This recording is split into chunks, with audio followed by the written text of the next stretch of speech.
Hi and good evening, everyone. My name is Albert, and this is Vlogs About Nothing. Thank you very much for taking the time out of your night to join me. I really appreciate that. Tonight, I want to talk about what no one wants to talk about, including myself. In fact, if I can make it 10 minutes talking about this particular subject, when the video is over, I'm going to pat myself on the back. I mean, I know that you guys don't know that I'm going to do that, like, for real, like, without just me just saying that I'm going to, but I will, and I'm going to, because this is a tough situation. The most boring vice presidential candidates in the history of vice presidents were debating last night as some sort of consolation to the American public because we won't ever get to see Mr. Trump and Mrs. Harris debate again because apparently both of them are camera shy. I mean, how can you be the president of the United States and not debate? That's like your only job. Your only job is to talk.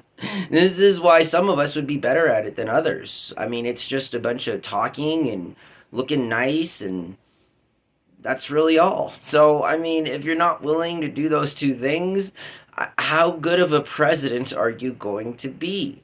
That's just my opinion for the record. So, let's not get our underwear in a twist because both of these candidates I have been very much against from the beginning. I've never been a fan of prosecutors turned politicians, and I've never been a fan of former executive level branch members of our government becoming treasonous. I mean, this is like beyond the lowest of all of the standards. This is somewhere in a realm that I'm not sure I quite understand.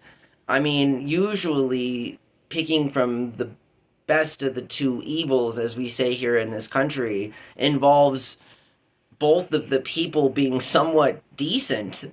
I mean, a prosecutor and a treasonous lad.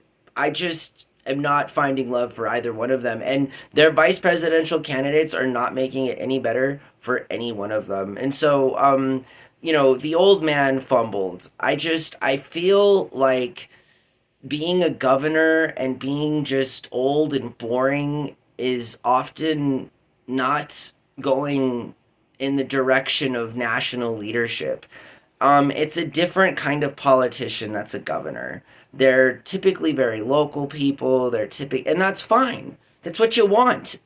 When you get a good governor, it's because they're not interested in becoming president. It's because they're actually interested, like, in improving their community and their region and working with regional partners to develop long lasting safety measures as it concerns such things as water rights, infrastructure, energy development. I mean, regions work together, and quite honestly, in my opinion, it's a pretty effective little co op that the United States has, right? So, no bash on any one of the 50 governors of our lovely country, unless, of course, you deserve it. But in that same sort of vein, governors are a unique kind of politician.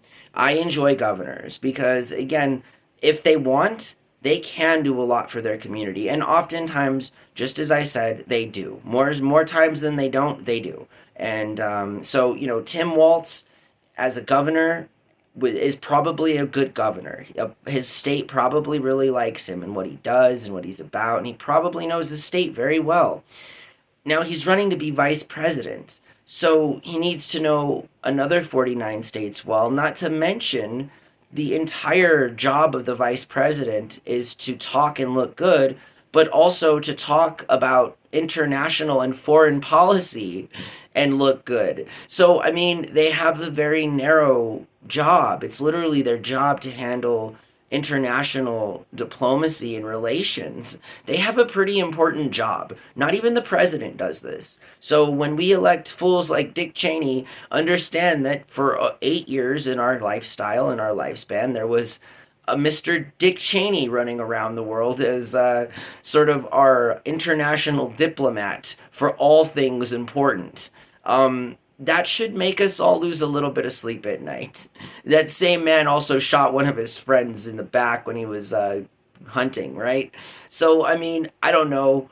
a vice president that shoots you in the back quite literally and will forever be a meme. I mean, probably on his passing, there'll be a commemorative coin issued from the Denver Mint that depicts the scene of that happening. And if that happens, I'm definitely going to buy that coin because I was laughing when I heard of it happening in around 2004. I want to say that happened.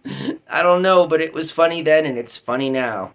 I mean, I just literally just to be a person that literally shoots you in the back, that's got to be right on up there with Karen. I mean, there's some tough people to be in this world, and I'm assuming that Dick Cheney and the Koch brothers, and Karen are some of those people that have probably really good lives on the outside, but are very, very hurting on the inside. And if they aren't, they definitely should be. And if they aren't and they know that they should be, then I mean, that's probably like why they're those people. And I think that's what makes people psychopaths or sociopaths.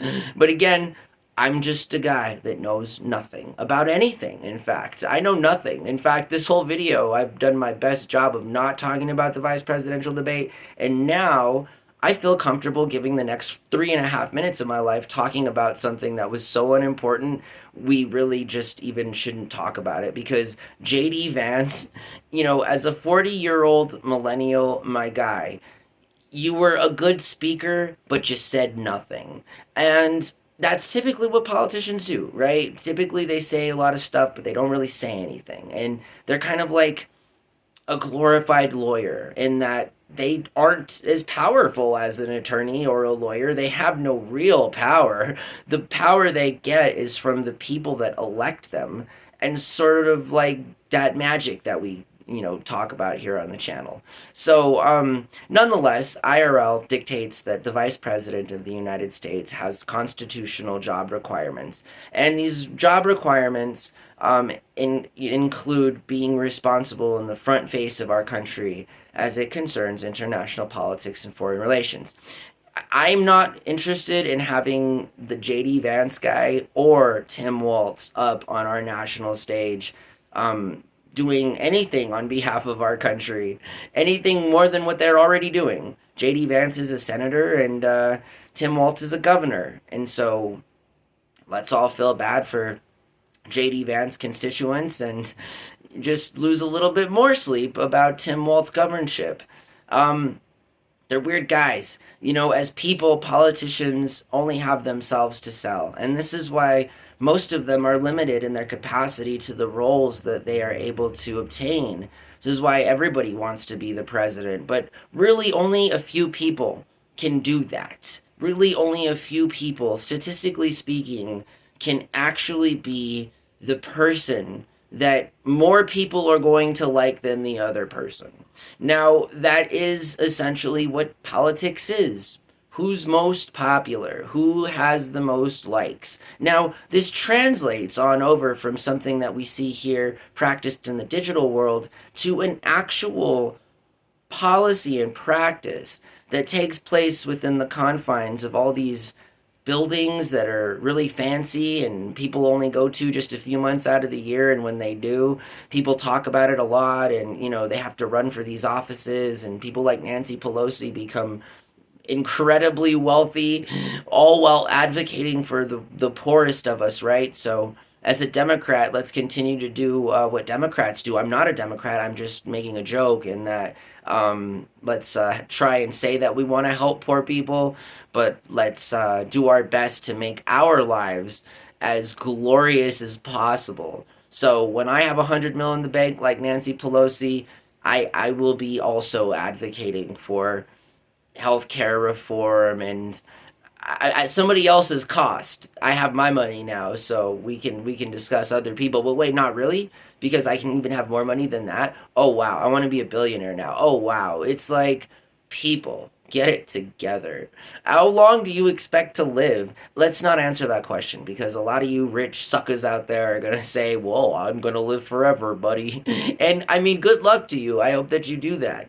I feel bad that you even want to do that. But, I mean, not all of us have a brain. So, I mean, it's nice to know that some of us on the Homo sapien side feel so strongly about living for so long. It's just that's remarkable, you know? Only because most of us just kind of understand that it's a limited experience and we should just do our best to be the best kind of people we can given the time that we have, instead of focusing so much energy on keeping others down at the cost of our own liveless, like our own livelihood. I think that's silly. But I'm not a billionaire, you know? So what do I know? I mean, if the standard here is we call people that have lots of money really intelligent, I mean, I guess I'm far from intelligent. I'm one of the least intelligent people you'll ever get to meet. Yeah, at least, on the screen or whatever. So, these vlogs have been fun. I really hope that you guys are doing well, and tomorrow we'll have to make the vlogs a little bit earlier, and I'll have to come through because tomorrow's actually the first day of the second week of my first week now, because I know my schedule and stuff, that I'll be doing what I need to do. So I better get to sleep. No, actually, I'm going to go watch a movie right now. That's what I'm going to do. And so I hope, again, I don't know what movie I'm going to watch, if that makes any difference to you guys. I just know that, for the record, my boy Brian came through, and I haven't even told my roommate yet, but on Saturday, I have like close to 400 tapes coming to the apartment, which is like, holla, holla, holla. I love VHS tapes. I absolutely love vintage media. Moreover, my love for this particular hobby has produced fiat currency. It's like magic has come to my doorstep, and I'm just, playing the Gandalf part. I'm just trying to do my part. I'm just trying to contribute to the magical world of magic. That's all I'm doing. Nothing special. So I'm really excited about that, actually. So I just have to make it 3 days. Every day is a day by day kind of a thing, right? I mean, legit, if you're not saying that to yourself, you're not really living. Every day is a day by day case study of who we're going to be, where we want to go, and who we are. So, yeah, I mean, it's pretty important to like think in the moment like that, you know? It also makes meeting partners so much more better, in that you can enjoy that long kiss or that one night stand. Well, her name is Tiffany, right? Oh, I'm really bad, but it's holy potatoes. Anyways, what does a guy got to do around here? I hope that you guys have a really good night. I guess I got a job, so that's cool. Maybe more girls will like me because I'll have $20 to take them to Taco Bell. It's not. I'm not trying to be cheap. I just, you know, I, I'm not Elon Musk. I hope you guys have a really good night. Bye.